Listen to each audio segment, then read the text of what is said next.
ódio ao pobre hoje em dia, que a gente vive no Brasil de hoje, só pode ser explicado pelo ódio ao escravo. Ou seja, porque a gente tem o quê? A gente tem um assassinato indiscriminado aos pobres, a ralé, no Brasil hoje em dia. Quem morre é a ralé, não é a classe média. São 60 mil pobres assassinados ao ano no Brasil. Boa parte dela pela própria polícia. Ou seja, existe uma política pública informal entre nós de matar pobre, né? Em todas as grandes cidades. É isso que a gente sabe que faz. E não é a polícia a culpada disso, obviamente. A polícia só faz isso porque a classe média aplaude.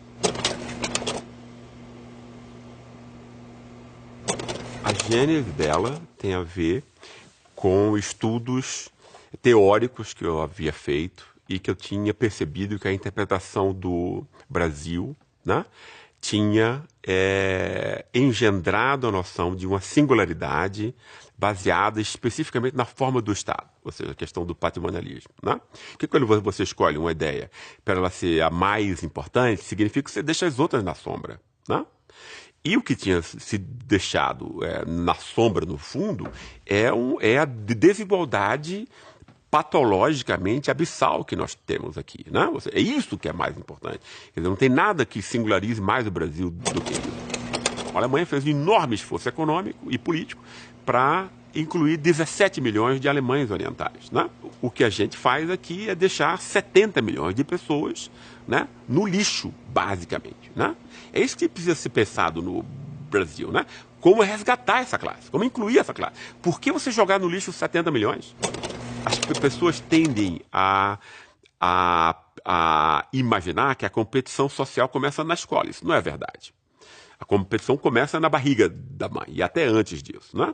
E tal. E também na vida familiar, a criança de 1 a 5 anos, é que ela vai introjetar o pai ou a mãe, etc. E ela vai reproduzir a visão de mundo do pai ou da mãe. Isso vai ser extremamente importante. Ela vai aprender a disciplina, ela vai aprender a capacidade de se concentrar. Nada disso é natural, né? Isso é um privilégio de classe. A desigualdade ela se constrói na socialização familiar. A classe social, no fundo, né, que as pessoas de um modo muito, enfim, estúpido e de um modo politicamente conservador imaginam que a classe é o rendimento que você tem enquanto adulto, mas isso é uma bobagem.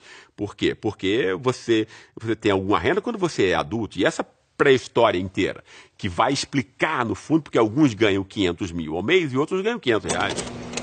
Porque essa classe não é uma classe trabalhadora precária, por exemplo. Quando há a abolição da escravidão, você tem um mercado de trabalho formalmente livre, o escravo entra nesse novo mundo sem nenhum aparelhamento. Quer dizer, isso aí, o próprio Florestan faz uma análise entre a família do italiano e a família do negro e tal, e como era distinto, porque o italiano, o trabalho era a salvação, né? Entende? Montava a dignidade pessoal do cara, enquanto para o escravo o trabalho enfim, era a condenação dele. Esse pessoal vem da escravidão, digamos assim, deixado ao seu próprio azar, né? E não a sorte, aí não tem nenhuma sorte nisso, né? E eles vão montar uns tipos familiares e de acesso ao trabalho como era na escravidão, né? São pessoas criadas sem autoestima, sem autoconfiança, né? Quer dizer, você está produzindo aí pessoas que é uma espécie de um lixo social, no caso, né? Quer dizer, falando a verdade aqui, sem ter medo de falar a verdade, né? Por que isso? Porque numa sociedade moderna só é gente, né? E só é percebido como gente, tanto pela própria pessoa como pela sociedade como um todo, quando você consegue incorporar conhecimento.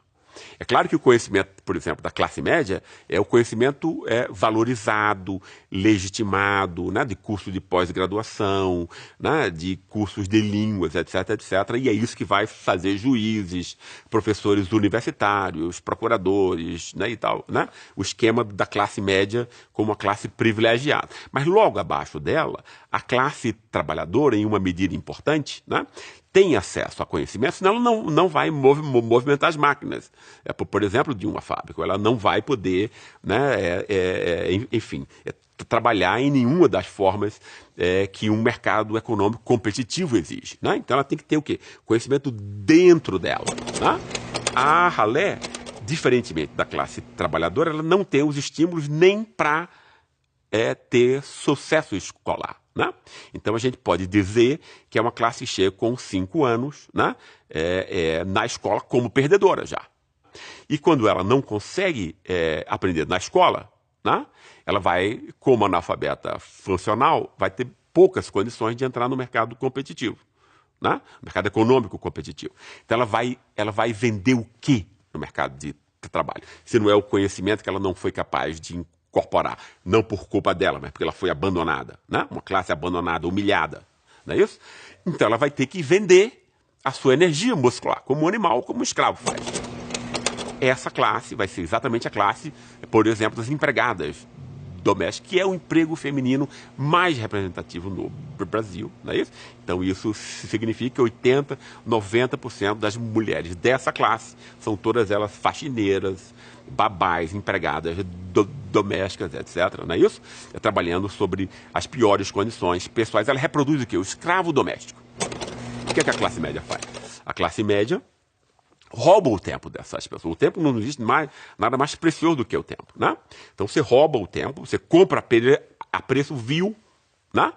Um tempo, que é todo o que essa classe tem, né? Se nós formos pensar em termos de classe, a classe média rouba esse tempo, usa o tempo, então ela não cuida mais do filho, não faz mais a própria comida e tal para parar, evita até as guerras de gênero entre a classe média, entre nós, não é isso? E você pode investir esse tempo em quê? Num outro curso de uma outra língua, numa outra universidade, num outro emprego, de um modo onde você vai ganhar 20 vezes mais do que você está pagando para aquela pessoa. Ou seja, isso é uma opressão de classe mais clara impossível. Né? Ou seja, no fundo, ela é uma forma de você modernizar a escravidão entre nós, né? Condenando essa classe à miséria eterna. A grande mérito social do lulismo foi exatamente ter tocado na ralé. Né? Quer dizer, a ralé nunca tinha sido contemplada politicamente. O que está acontecendo agora, ou seja, esses últimos 2 anos, né, de golpe, né, é exatamente uma reversão rápida à condição anterior. Né? Aí quando a mídia pega, como sempre aconteceu, seja com Getúlio, com Jango e agora com Lula e Dilma, né, e joga casos seletivos de corrupção só contra o PT, quando a gente sabe que não é o único caso, não é isso? Aí então a classe média sai. Mas ela sai em quê? Ela sai contra a política do PT de reduzir minimamente as nossas diferenças de classe ou sai contra a corrupção? Não é isso? Então, se não era a corrupção que estava por trás do ódio ao PT, o que estava, quer dizer, o que era efetivamente a causa do ódio ao PT, não é isso? Se a gente for ver isso, é fácil a gente ver que o ódio ao PT é o ódio à ralé. E o ódio que se devota à ralé hoje em dia, ele é tributário e filho do mesmo ódio que se devotava ao escravo antes. Né? O imaginário simbólico para lidar com ela é tributário, né, dessa relação que se tinha antes com os escravos. Né? Ou seja, o escravismo no Brasil é um contínuo.